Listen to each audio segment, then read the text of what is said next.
E aí? Hoje a gente vai, sabe, abrir o capô para entender como funciona a máquina do Estado.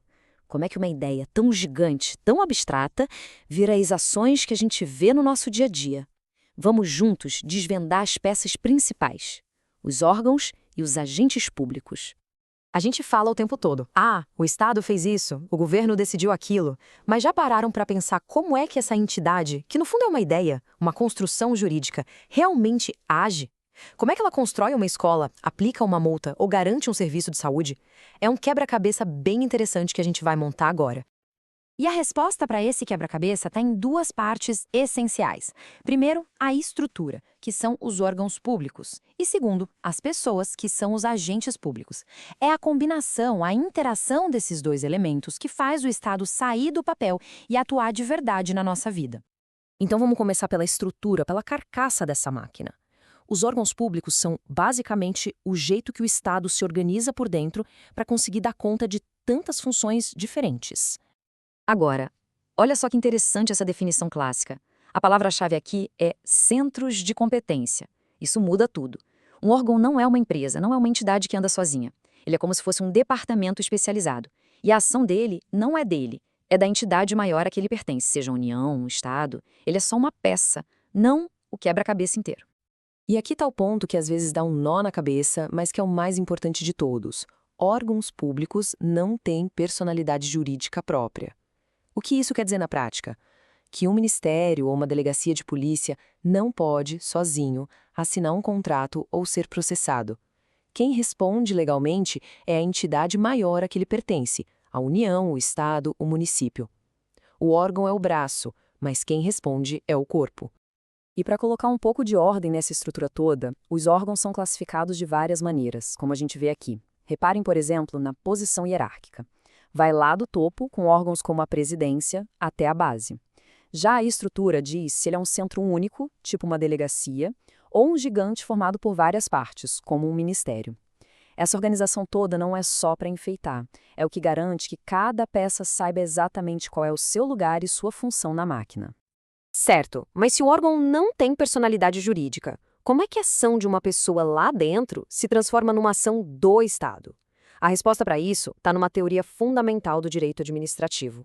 Pois é, essa é a pergunta de US$ 1.000.000. Se a Receita Federal, por exemplo, não é uma pessoa para o direito, como é que a multa aplicada por um fiscal vira um ato oficial do Estado brasileiro? E esse slide aqui mostra a solução de um jeito genial. Esquece essa ideia de teoria do mandato ou da representação.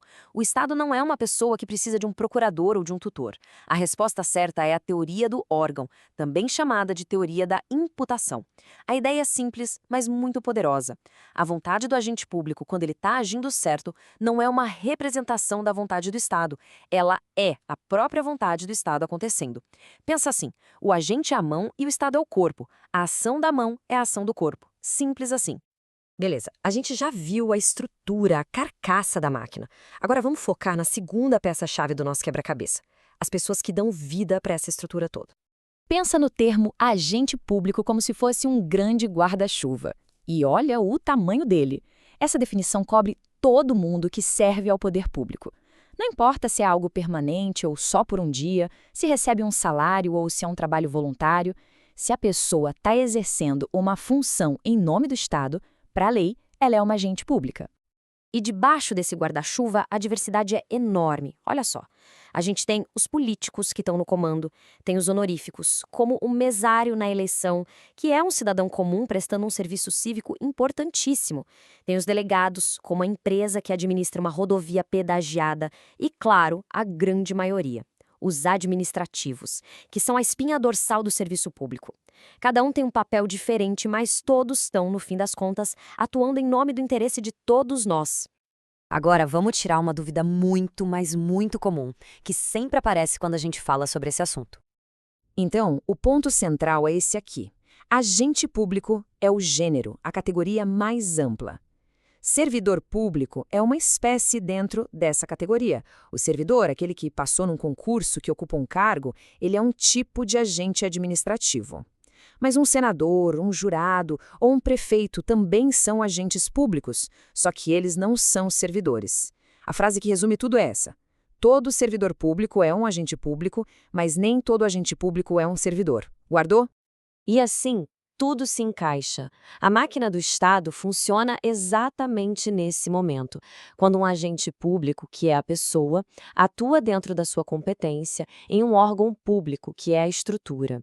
Nesse instante, por causa da teoria do órgão, a vontade daquela pessoa se torna a própria manifestação da vontade do Estado. É assim que o abstrato vira concreto. E entender tudo isso nos leva a uma reflexão final. Se o agente público age em nome de todos nós e a estrutura do Estado pertence à coletividade, a pergunta que fica é: qual é o nosso papel como cidadãos?